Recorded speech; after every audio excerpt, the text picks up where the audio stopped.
हरे कृष्णा। आप सभी को देवउठनी एकादशी और तुलसी विवाह की मंगल शुभकामनाएं। भगवान श्री कृष्ण आप सभी पर सदैव अपनी कृपा यूं ही बरसाते रहे और आप सबकी झोली खुशियों से भरते रहे।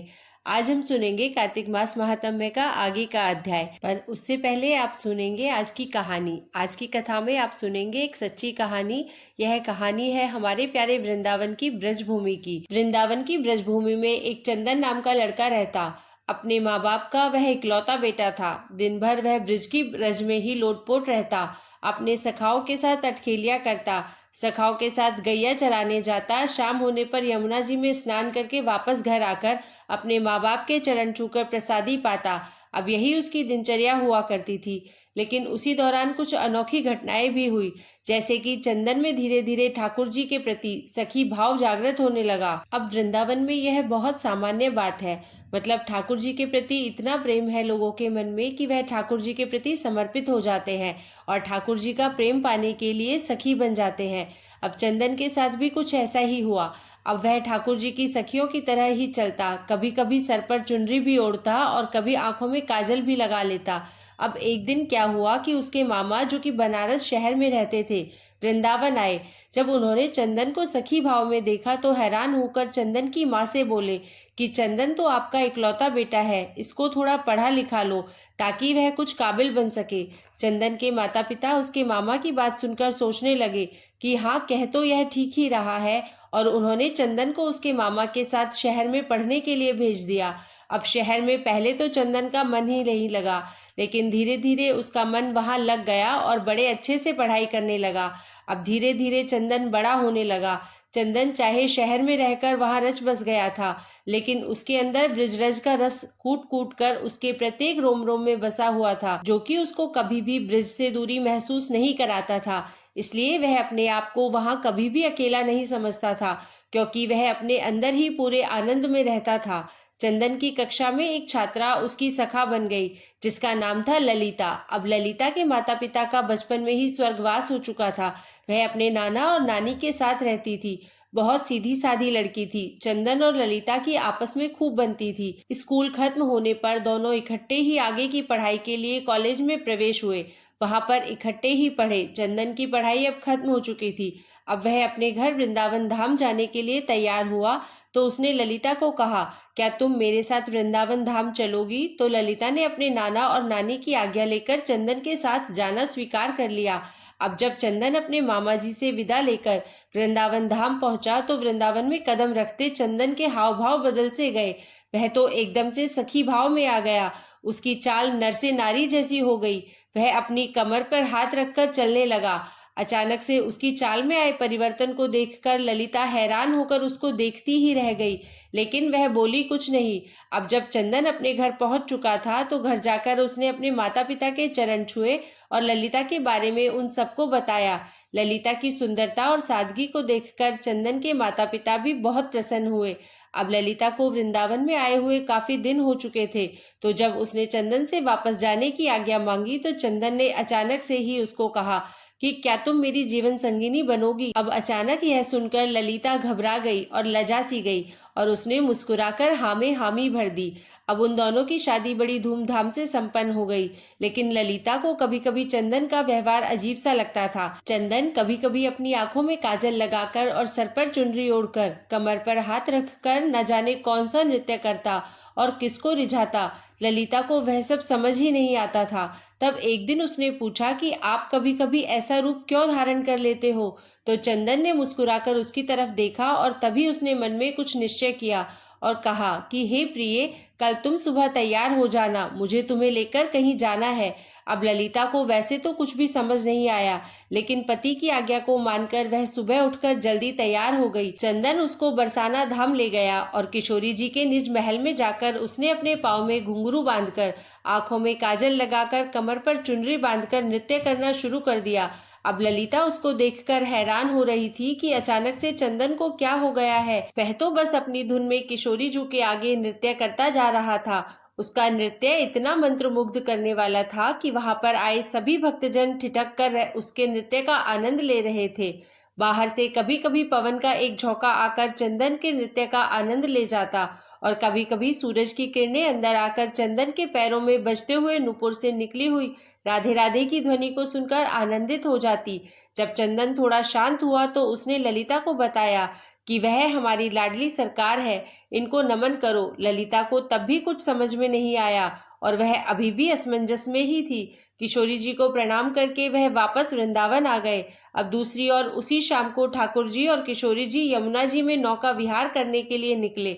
नौका बहुत ही सुंदर तरीके से सजी हुई थी। नौका में चारों ओर कमल और मोगरे के फूल लगे हुए थे। नौका में ठाकुर जी और किशोरी जी आमने सामने बैठकर एक दूसरे के रूप का रसपान कर रहे थे और उनके पीछे बैठी एक सखी अपने हाथ में पतवार को लिए नौका को चला रही थी। तभी अचानक से सखी के हाथ से पतवार छूटकर यमुना में चली गई और वह घबरा सी गई और घबराहट के कारण वह अपने पैरों के नाखून से नौका की भूमि को कुरेदने लगी। तभी अचानक से ठाकुर जी का ध्यान पीछे बैठी सखी पर पड़ा और वो बोले, अरे सखी, इतनी घबराई हुई क्यों हो? उसने हाथ जोड़कर बड़ी विनम्रता से कहा, कन्हैया, मेरी पतवार यमुना जी में गिर गई। तो ठाकुर जी मुस्कुराकर बोले, अरे तो इसमें घबराने की क्या बात है? और फिर आंखों ही आंखों में उन्होंने किशोरी जी को कुछ इशारा किया। अब एक तरफ से ठाकुर जी ने और एक तरफ से किशोरी जी ने अपने हाथ को यमुना जी में डाल दिया और वह दोनों अपने दोनों हाथों को पतवार की तरह चलाने लगे और झुकने के कारण किशोरी जी के सर पर उड़ी हुई चुनरी यमुना जी में भीग रही थी और उधर दूसरी तरफ ठाकुर जी का गले में पड़ा पीताम्बर भी यमुना जी में भीग रहा था। हाथों पर पीताम्बर और चूनर पर लगा हुआ इत्र यमुना जी में घुल मिल गया था। ठाकुर जी और किशोरी जी ने अपने हाथों से उस नाव को किनारे पर लगाया। अगले दिन ललिता की सास और ससुर चंदन के मामा के यहाँ कुछ काम से चले गए। अब घर में ललिता और चंदन अकेले थे। चंदन सुबह सुबह ही अपने काम पर चला गया और ललिता हाथ में मटकी को लेकर यमुना जी से भरकर ले आई। आज घर में कोई नहीं था, इसलिए जब ललिता ने मटकी में से जल को थोड़ा सा पिया तो उसमें इतनी सुंदर इत्तर की खुशबू को महसूस करके वह बहुत प्रसन्नता से भर गई। धीरे धीरे उसने उस मटकी में से काफी जल पी लिया और जब थोड़ा सा जल शेष बचा तो उसका ध्यान मटकी में पड़ा तो वह क्या देखती है कि नौका में बैठकर विहार करते किशोरी जू और लाल जू नजर आ रहे हैं। ललिता घबराकर दीवार के सहारे टेक लगाकर खड़ी हो गई। उसको कुछ सूझ ही नहीं रहा था कि मटकी से पिया हुआ जल धीरे धीरे अब उसके पूरे शरीर में फैल गया था। उसकी आंखों में न जाने कैसे अश्रुधारा बहने लगी। इतने में चंदन बाहर से आया और अपनी पत्नी की ऐसी दशा देखकर उसने पूछा, प्रिय, क्या हुआ? अब ललिता के मुख से कुछ भी नहीं निकल रहा था, परंतु उसके होठ कुछ कहने के लिए फड़फड़ा रहे थे।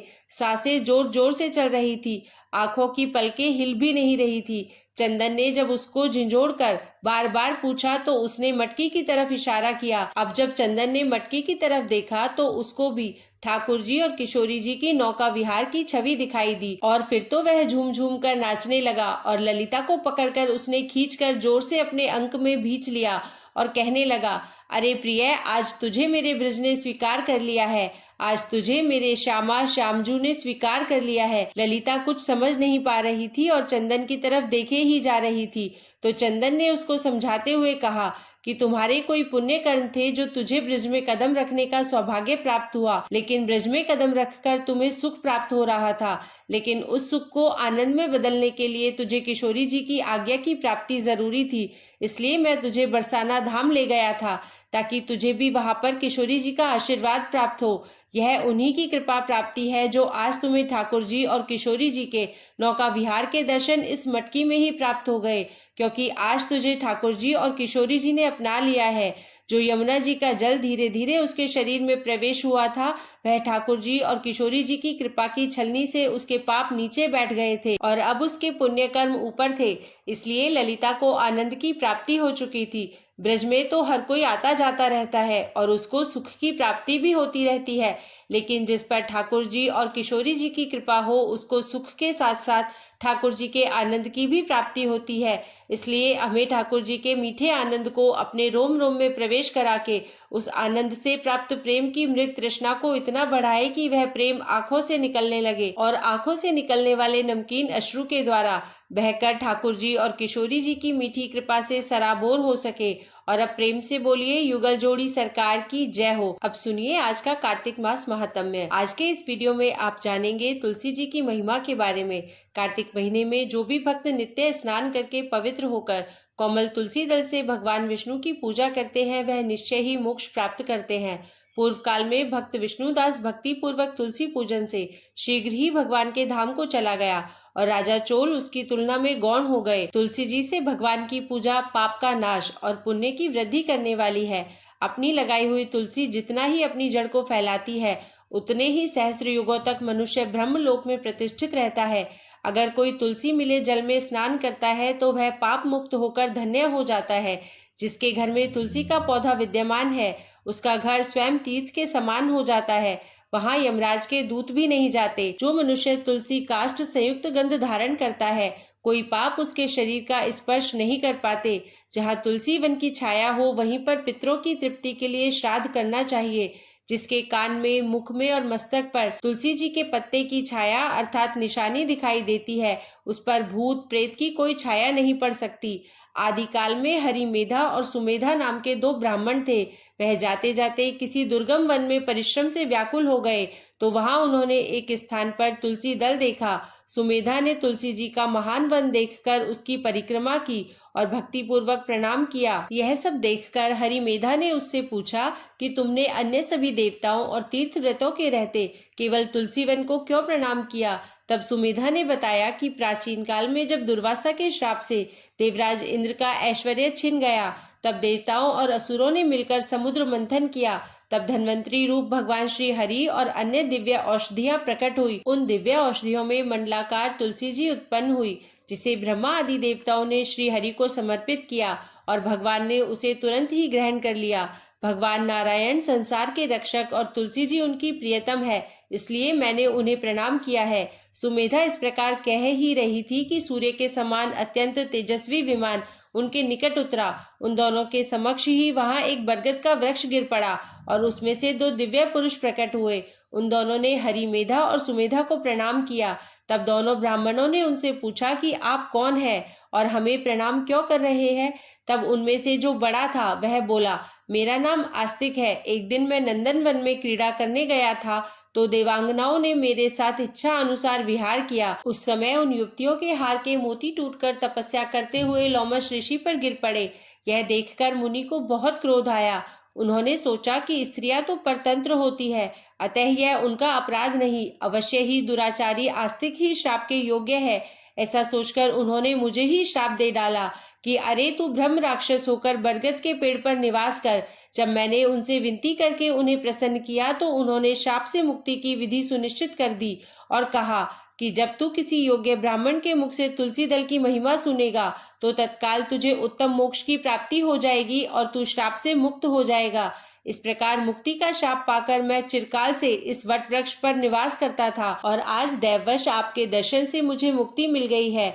फिर दोनों श्रेष्ठ ब्राह्मण परस्पर पूर्णम तुलसी जी की प्रशंसा करते हुए तीर्थ यात्रा को चल दिए। इसलिए भगवान विष्णु को प्रसन्नता देने वाले इस कार्तिक मास में तुलसी जी की पूजा अवश्य ही करनी चाहिए।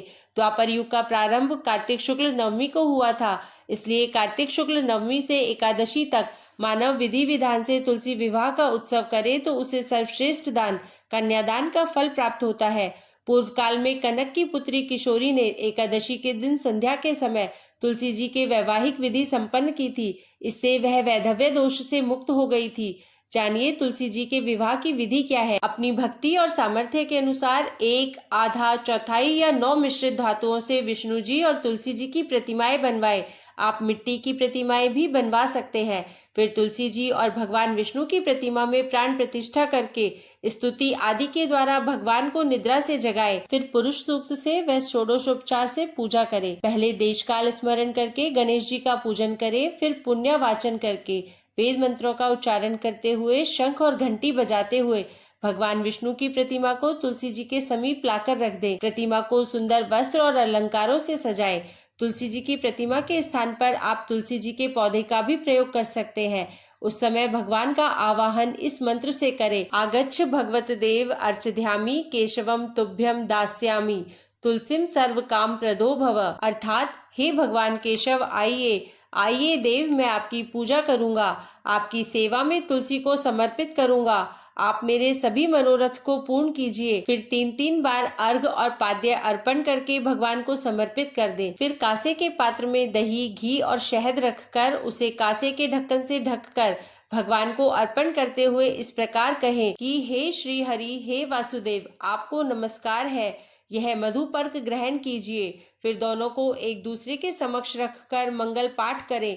इस प्रकार गोधूली बेला में जब भगवान सूर्य कुछ कुछ दिखाई देते हैं तब कन्यादान करने का संकल्प करें और भगवान से प्रार्थना करें कि आदि, मध्य और अंत से रहित त्रिभुवन प्रतिपालक हे परमेश्वर, आप तुलसी जी को विवाह की विधि से ग्रहण कीजिए।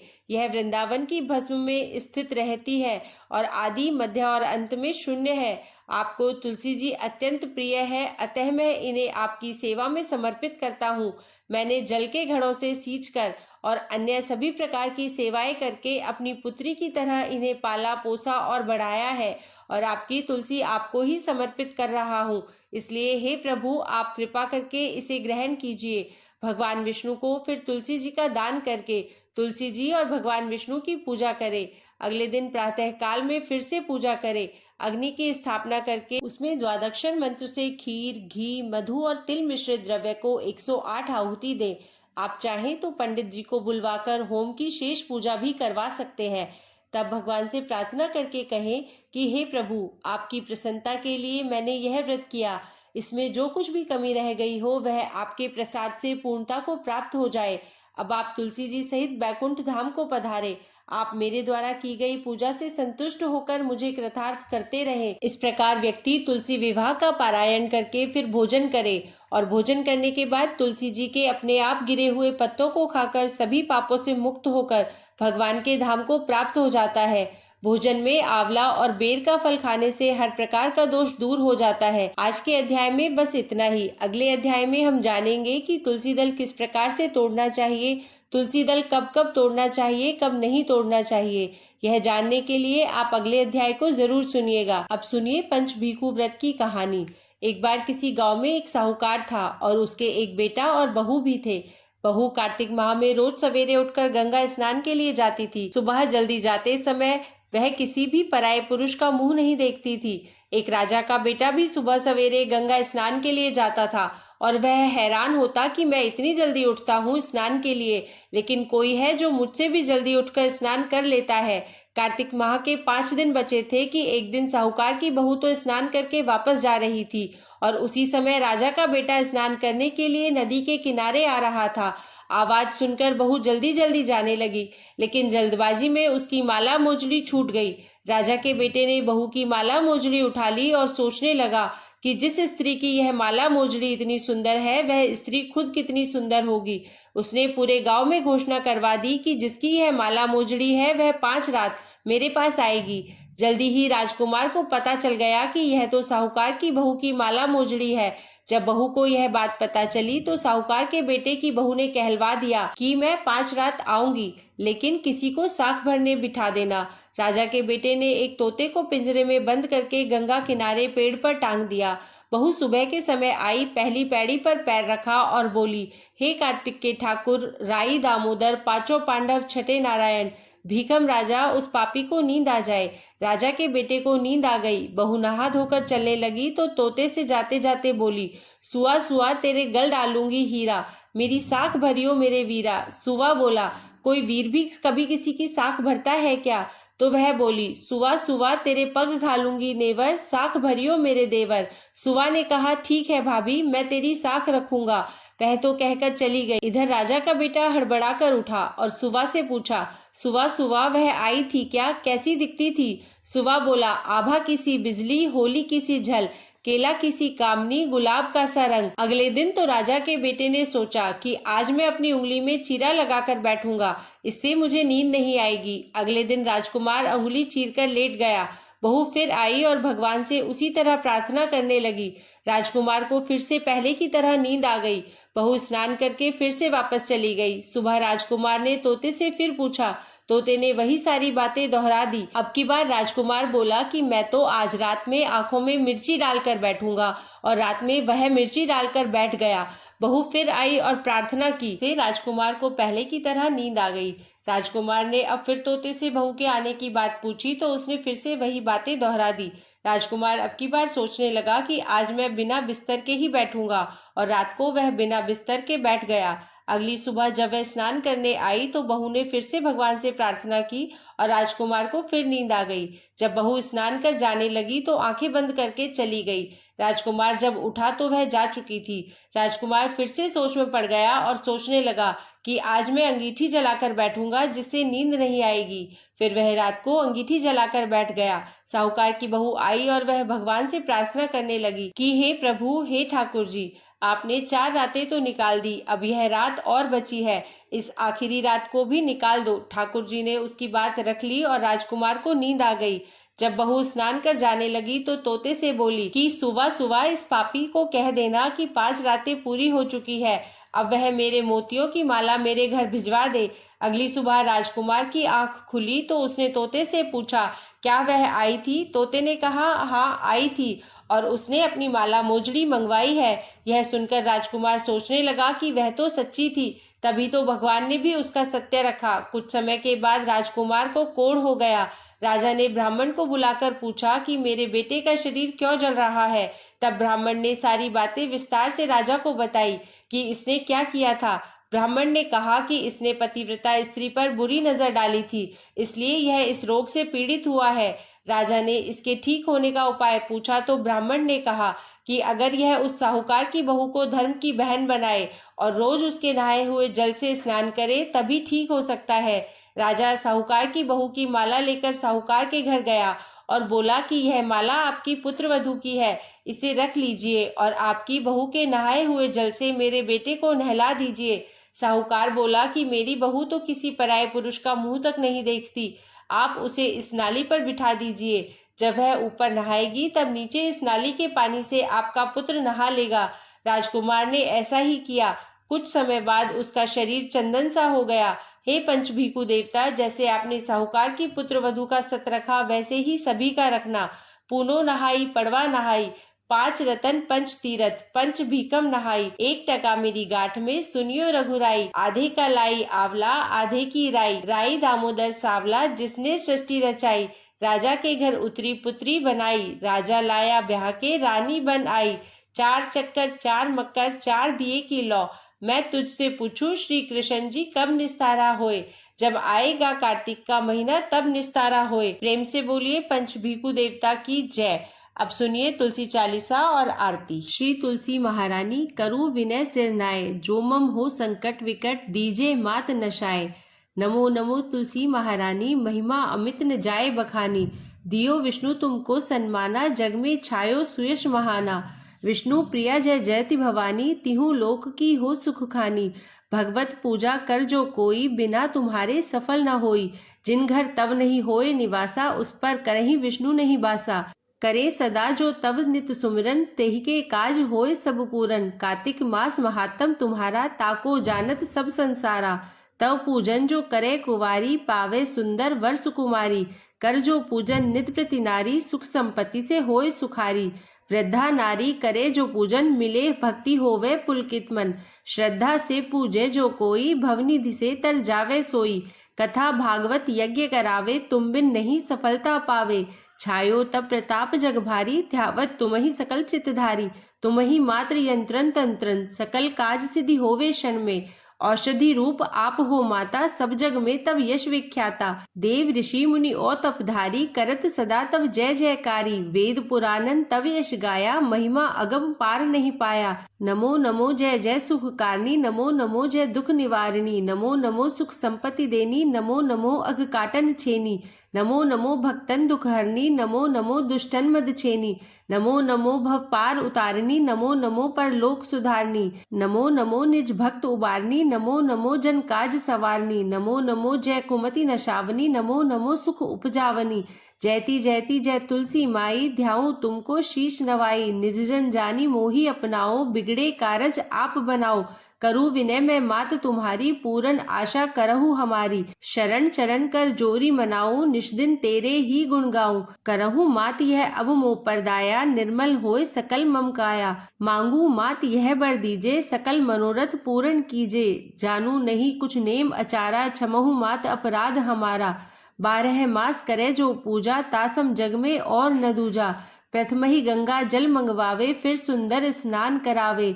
चंदन अक्षत पुष्प चढ़ावे, धूप दीप नैवेद्य लगावे। करे आचमन गंगा जल से, ध्यान करे हृदय निर्मल से। पाठ करे फिर 40 की, स्तुति करे मात तुलसा की। यह विधि पूजा करे हमेशा, ताके तन नहीं रहे कलेशा। करे मास कार्तिक का साधन, सोवे नित पवित्र सिद्ध हुई जाही। है यह कथा महासुखदाई, पढ़े सुने सो भव तर जाई। तुलसी मैया तुम कल्याणी, तुम्हरी महिमा सब जग जानी। भावना तुझे माँ नित नित ध्यावे, गा गा कर माँ तुझे रिझावे। यह श्री तुलसी 40 पाठ करे जो कोय, गोविंद सो फल पावही जो मन इच्छा होय। बोलिए तुलसी माता की जय, कृष्ण गोविंद की जय। तुलसी माता की आरती। जय जय तुलसी माता मैया, जय तुलसी माता। सब जग की सुखदाता, सबकी वर माता मैया जय तुलसी माता। सब योगों से ऊपर, सब रोगों से ऊपर, रज से रक्ष करके सबकी भवत्राता मैया जय तुलसी माता। बटु पुत्री है श्यामा, सुर बल्ली है ग्रामा। विष्णु प्रिय जो नर तुमको सेवे, सो नर तर जाता मैया जय तुलसी माता। हरि के शीश विराजत, त्रिभुवन से हो वंदित। पतित जनों की तारिणी तुम हो विख्याता मैया जय तुलसी माता।